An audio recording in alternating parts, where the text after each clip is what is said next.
How are y'all doing today? Hey guys, so glad to be here with you live from DevLearn. I'm here with Phill Miller from Skillwell. I'm getting used to saying that. I've been saying Yeah, ETU. brand new. Goodness gracious. So You hey, mean you haven't so figured it glad to out be here in with all like of you. the We're day gonna- it's been? yeah.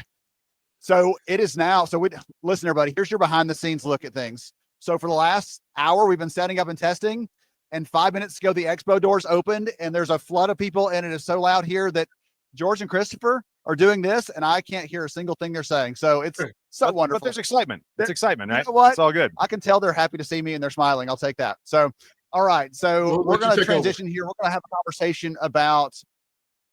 We're going to have a conversation about some of the stuff that you're seeing, you're hearing. Sure. I get a chance to quiz you a little bit as not a new CEO, but like we're going to look back a little bit. So for all of you here, I know you were enjoying the session there with Al and Julie. Great setup for this conversation, because a lot of what Skillwell does, as we'll get into, helps people build skills that they're going to be able to use beyond the confines of work. And so we'll get into all that good stuff. So before we get into the conversation, take a minute and tell people who you are and what you do, Phill. Yeah, Phill Miller. I'm the CEO of Skillwell. Now, we just launched our new brand yesterday. So if you haven't heard of Skillwell, that's okay. We were called ETU before that.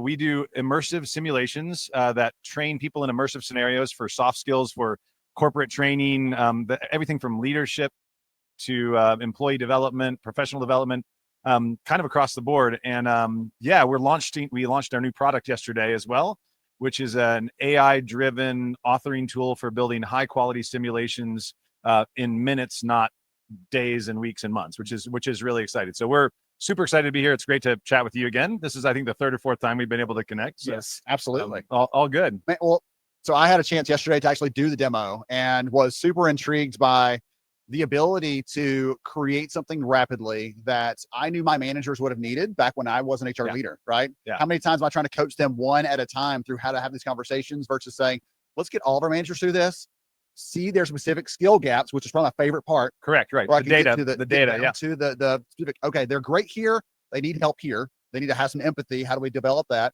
But seeing that level so that we can actually take action on it. So it was incredible. Yeah, no, we're super excited. The beta went live yesterday. We've got clients that are already using it, testing it.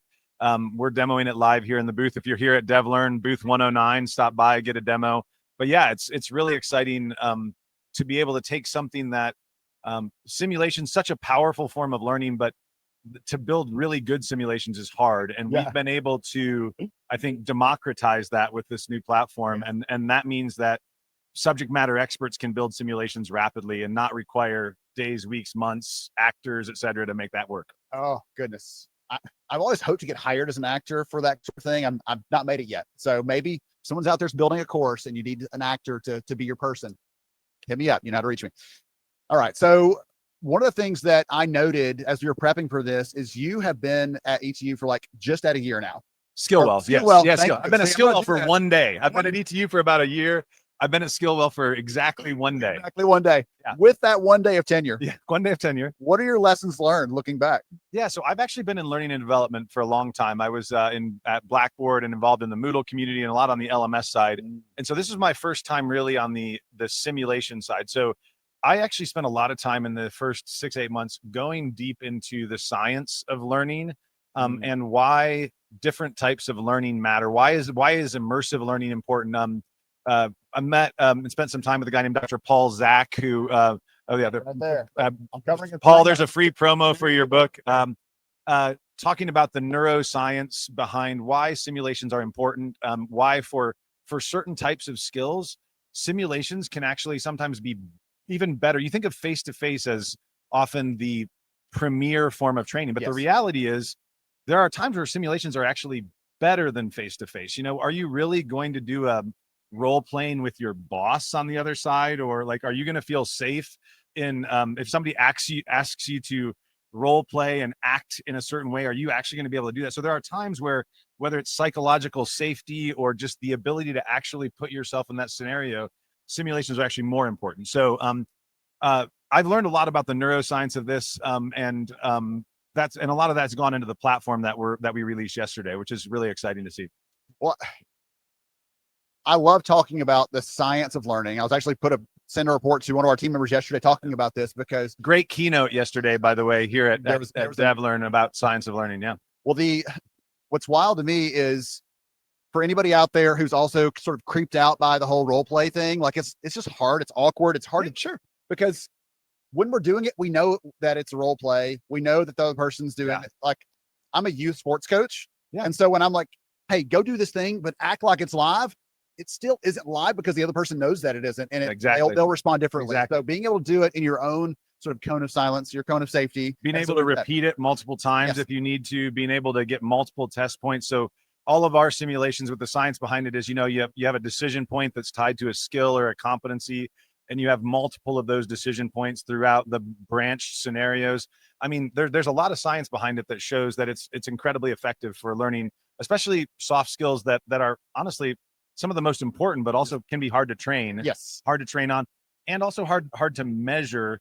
Do they actually have this skill? And how do I track that if I'm trying to train 500, 1,000, 40,000 employees? Yes. The more people there are going through that, the harder it is to keep up with all the things. And again, that's what I was most excited about looking at some of the reporting out on the back end. Is it's not just yes, you're good, or no, you're not. Like, as a manager, like you're a good manager or not.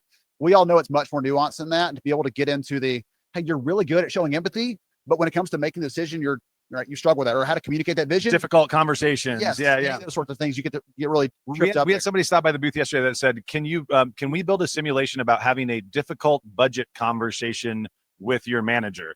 And we plugged it into the simulation, the AI, and we generated it in real time. And I was like, what a perfect use case of, a tough conversation, something that you might want to practice a little bit, ahead of time, but you also want that safety. So it was really impressive what we were able to do. And oh, by the way, we're coming into budget season, and I'm probably getting ready to have, tough budget conversations with people. So if you're out there and you're listening and you're one of the team and we're talking budget next week, go make a simulation and let's get ready for that conversation. Fair warning. Go practice that before you get to do it in real life. Yeah. Well, so I think I talked to you about this before. We just finished some new research. Roberta and I will be sharing it later on the live stream. You'll see that. But one of the things that we looked at was we asked about different modalities and types of training, types of learning. And within the bigger spectrum, simulations, role play, that's one of them. It's one. Yeah. Absolutely. And the thing that got me is it's kind of like middle of the pack in terms of for people's preference. But when you ask them, listen to this, when you ask them, are you interested in developing a skill in a safe space, testing and trying that before you have to do it in real life? 90-something% of people said yes. And so, like, for our people we're developing, they may not call it the same thing we do, but they care about that outcome. They care about that experience, what that feels like. Yeah, I think that's right. I think, saying, oh, do you want to do simulations? I think that there's, whether it's a stereotype that, oh, that's expensive or that's hard or whatever, like, I think there's sometimes people have kind of internal defaults, which is fine. We all have those. Yes. But I think kind of breaking through that and saying, hey, really, I mean, I obviously love and have learned a lot about simulation-based learning, but we're not the only type of e-learning out there. And we know that you have learners of various types, and understanding the various types of learners is incredibly important. Mm-hmm. So like we're here at DevLearn, a good ecosystem for a large company of training, they're not just going to have Skillwell, they're going to have several vendors, and how you connect those together for different types of skills is actually really, really important. And we'd love to be a part of that, but we aren't always going to be a part of that. And there are some things that we're not the right solution for, because we there's different types of training that are better. So you've got to understand the need, and you've got to understand what tool is the best to meet that need. Yes. When you're a hammer, every problem looks like a nail, or whatever. Exactly. That's just silly. That's silly. Yeah. There are some things I like that you focused earlier on this. I hate calling them soft skills, call them human skills, right? Yeah. Because we're supposed to call them business skills. But you and I were just chatting before this. A lot of these skills that we're talking about, conflict resolution, difficult conversations, really should apply in the rest of your life as well. You were bringing up youth sports coaching and church or social life. Like some of these things that we're training people on for their work life. Yes. We hope we hope and cross our fingers that you take the conflict resolution training that you learn in a simulation with a Skillwell platform, and you apply that, I don't know, maybe to the conversation with your wife that you need to have about what, I don't know. Like, I hope my wife's not watching right now. Well, I can guarantee my wife is not, but I'll say right over here behind the camera, I have a friend here, Ben Seeke, who's known to the summer school community. And we were actually talking at dinner last night about this thing. Okay. And I said, we're talking about a parenting problem, a challenge we're having right now. And I said, you know what? I'm going to treat it like I would a manager at work. And I'm going to approach it that way versus I'm the parent, you're the kid. Listen, no, I'm going to approach it with a little more curiosity, a little more empathy, and try to see if it works. I'll report back on whether that was successful or not, or the hammer's got to come down and it's just because dad said so. I've got 10-year-old triplets and a 12-year-old. So like the managing conflict and interpersonal relationships, I'm going to need my own platform I'm going to be if I type that into our platform and said, hey, build me a simulation for how to be a better parent for 10-year-old triplets and a 12-year-old, I think it would crash our system. I mean, we've done a lot of testing, but I don't think we've actually tested that use case, and I think it might break. It would send a message to someone to come give you a hug. Yeah, in the middle of that, or it would like ship you a bottle of Jack Daniels or something. I don't know. Like, I don't know what the right answer is, but yeah, it would not generate a simulation. Oh, okay. So I want to come back to one of the things that you and I chatted about before was we're hearing so much conversation about skills right now as a concept, as an idea, as a strategy. But one of the first challenges that always comes up is measuring and proving and backing it up. We talked about that a little bit already, about how it's hard to do it. Like, can you code this thing? Yes or no? That was pretty straightforward. Yeah. Can you deal with people at work? Well, there's 1,000 flavors of that. Talk about measuring those skills and sort of proving that out. Yeah. So, I mean, I think the first thing is really to define. One of the first things that we do when we work with clients, and one of the first things that our AI tool, Skillwell Simulate does, is it actually helps you like define those skills. I mean, before you can measure something, you actually have to define what it is you're trying to measure, right? And so while a lot of things that we think are not measurable or are not definable actually are if you break them down. Leadership, there are actually definable qualities of what it takes to be a good leader. Now, in some scenarios at some companies, they have very specific definitions where they add things to that, but there are some consistent qualities and skills that are true of leaders. And conflict resolution is another one that you brought up several times. I feel like maybe you and I have some unresolved conflicts that we need to do. When the stream is over with, Phill and I are going to have a conversation. That's all I can tell you. But there's actually, if I mean, a lot of our audience today, I'm sure, is instructional designers, and you are really good at taking something like conflict resolution and breaking that down into the skills that you need that are then measurable.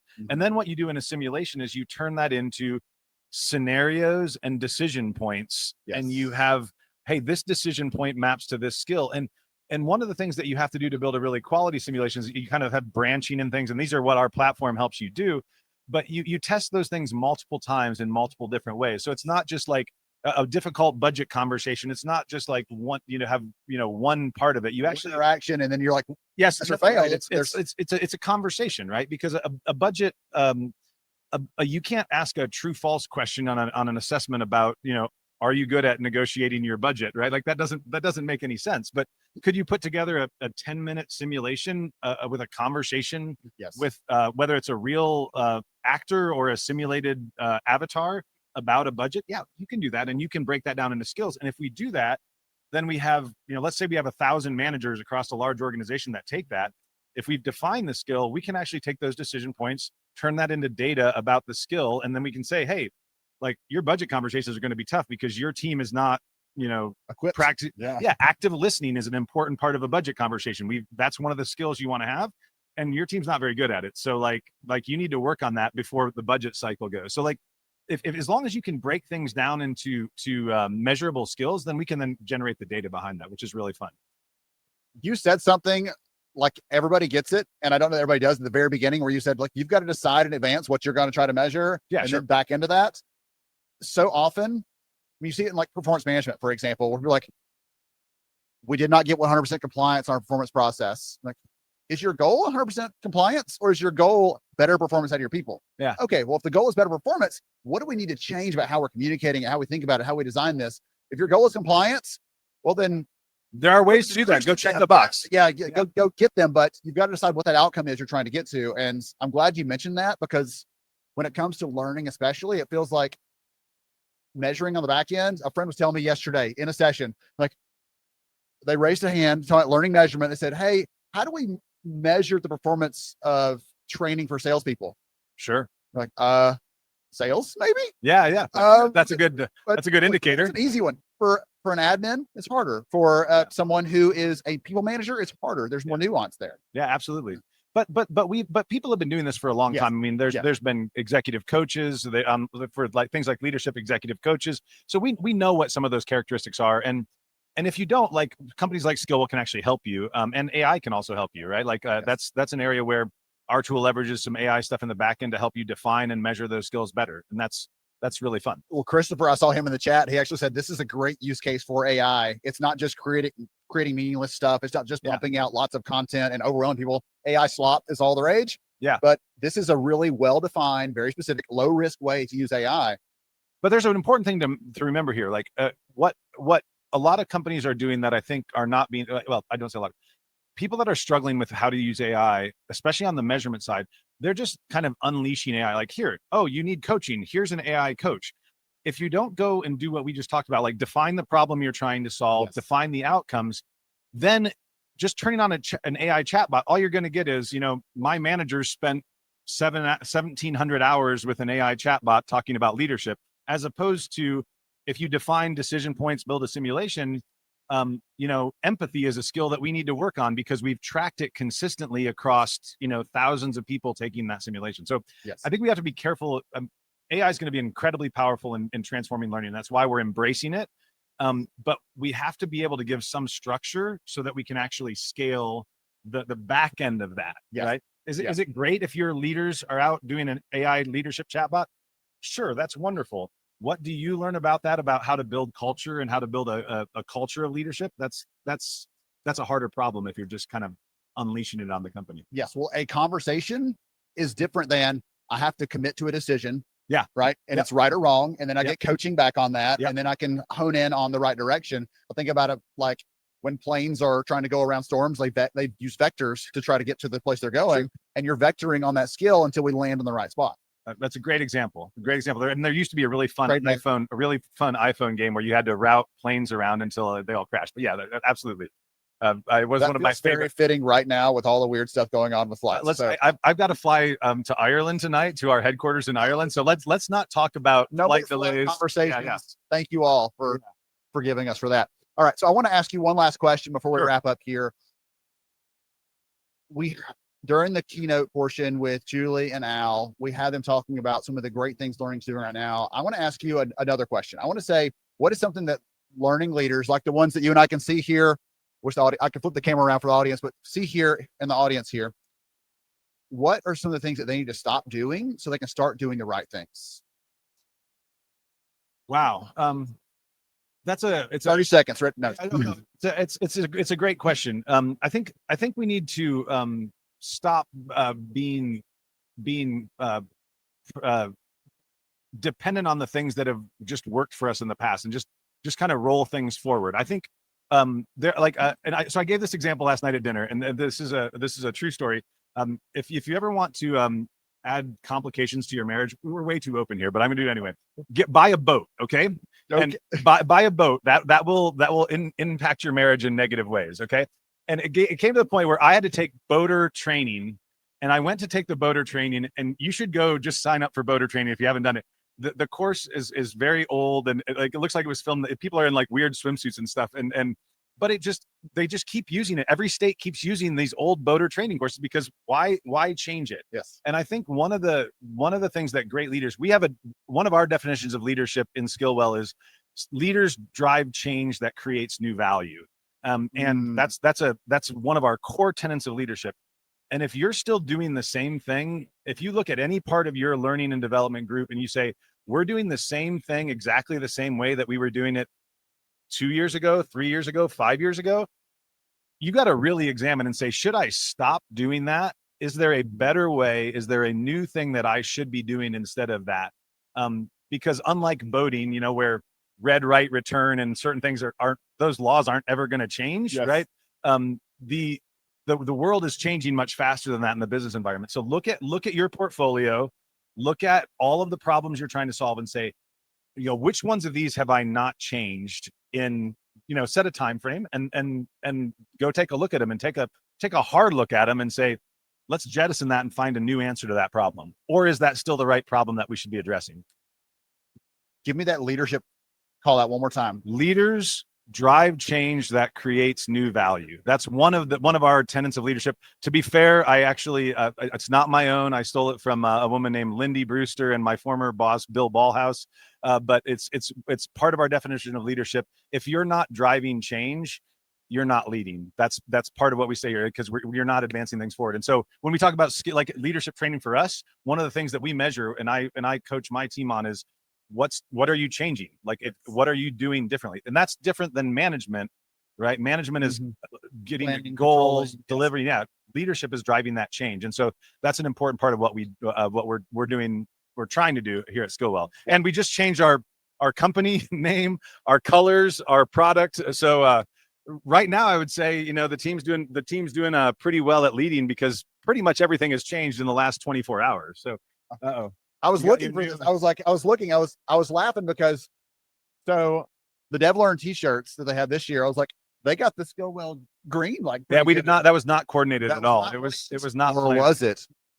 The world will never know. I mean, one day in a CEO, who knows? Yeah, there's no coincidences in the world, right? My goodness. Well, I asked about the leadership piece. I knew George was over there probably making notes. He probably that thrilled his heart, because leadership is his love language. Love it. Love it. I'd love to, George. I'd love to spend more time talking about that with you and talk a little bit about what we're doing. George is also in Indy, so great. So, Indianapolis, great. Home of the #2 football team. Well, actually, about an hour south, Bloomington, Indiana. Home of the #2 football team in the nation right now. By the way, small side note. All right. I mean, all the little. Listen, you thought you were going to get learning only in this session. You've gotten so much more than that. And my goodness, I've enjoyed this thoroughly. So if someone wants to connect, learn more about Skillwell, the good things that you and the team are doing there, what's the best way for them to do that? Skillwell.com. Check it out. It's brand new. Just went live yesterday. Check it out. Follow Skillwell on LinkedIn. Perfect. Be in touch. If you're here at the conference, booth 109, right inside the door, find us. We'd love to give you a demo. We'd love to build a fun simulation with you on some problem that you haven't tried to solve before. So we'd love to do it. That was what I heard yesterday from one of the journalists giving the demo. He said, we had someone come earlier and give me a question. And he's like, I've never even heard this before. Like, what is this? And he looked and he puts it in. And again, the AI is good enough to parse out the skills pieces and give you some good answers. And she was like, that's exactly what we needed. Yeah. And he said, yep. I knew it, but it's always nice when your software works as expected, like that, especially, the old like blue screen of death, moment in live demos. We've all had that. And so far we haven't had that. Yeah. Kudos to my development, engineering, and QA teams. Most of them are in Ireland and Spain right now. Well done on delivering a solid beta. If you're watching this right now, congratulate yourself, pat yourself on the back. Pat yourself on the back and train yourself up before the budgets. That's right. All right. We are going to transition back to Christopher and George and let them take this thing back over. Guys, thank y'all for coming to us live. I'm going to go get Thanks, everybody. Thank you so much, Phill, for joining me. Appreciate you. Awesome. Thank y'all for joining us. What a great session. Listen, everything Phill said was so incredible.